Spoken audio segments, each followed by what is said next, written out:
Menteri minggu lalu ya. Kapan itu? Ya, minggu lalu. Lalu kemudian kita. Setelah Kementerian Pendidikan, Kebudayaan, Riset, dan Teknologi meluncurkan tahapan penerimaan mahasiswa baru 2025, Universitas Hasanuddin Makassar menindaklanjutinya dengan menggelar jumpa pers. Jumpa pers terkait penerimaan mahasiswa baru 2025 itu dilaksanakan di lantai 8 Rektorat Unhas, Rabu 18 Desember 2024. Wakil Rektor Bidang Akademik dan Kemahasiswaan Unhas, Profesor Dr. Gigi Muhammad Ruslin, menyebut jika ada 3 skema penerimaan mahasiswa baru, yakni Seleksi Nasional Berdasarkan Prestasi atau SNBP, Seleksi Nasional Berbasis Tes atau SNBT, dan Seleksi Mandiri.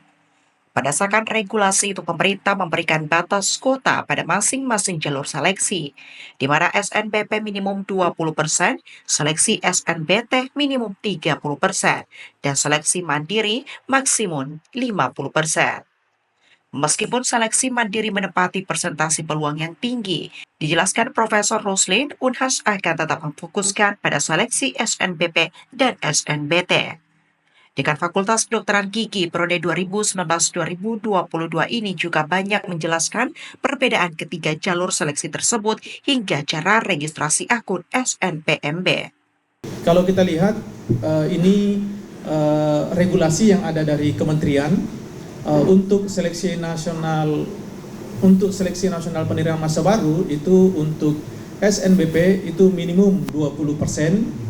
SNBT 30% dan seleksi mandiri maksimum 50%. Di tahun 2023 itu kita menerima melalui jalur SNBP 22,42%. Di tahun 2024 itu kita menerima jumlah mahasiswa yang kita terima melalui jalur SNBP 25,22%. Untuk jalur SNBT regulasi pemerintah minimum 30%. Kita menerima di tahun 2023 49,54% dan di tahun 2024 kita menerima 53,22%. Untuk jalur seleksi mandiri, regulasi kementerian itu maksimum 50%. Di tahun 2023 kita menerima 28,04% dan di tahun 2024 21,56%. Nah, ini juga bisa memberi gambaran bahwa selama ini kan sering disoroti tentang yang jalur mandiri.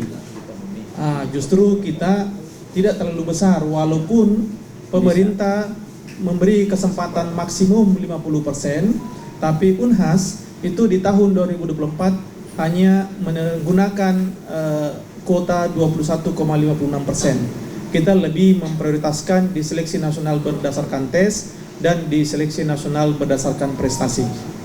Seleksi Nasional Berdasarkan Prestasi atau SNBP menjadi yang paling banyak diminati calon mahasiswa. Ini lantaran tidak ada tes tertulis untuk jalur ini. Sehingga ditengarai kondisi ini dapat memicu tindakan curang, seperti manipulasi nilai rapor peserta didik yang akan mendaftar kuliah di Unhas. Karenanya, pihak Unhas pun tegas akan memberikan sanksi. Rektor Unhas Profesor Dr. Insinyur Jamaluddin Jompa menyebut jika pihaknya tidak segan-segan untuk memberikan sanksi berat dengan menutup peluang bagi sekolah untuk mendaftarkan peserta didiknya ke Unhas. Saya tahu pasti motivasinya awalnya barangkali bukan untuk kejahatan ya, tapi karena keinginan membuat sekolahnya lebih baik, terkenal, reputasinya bagus, dan juga membuat anak-anaknya bahagia karena banyak masuk di Unhas.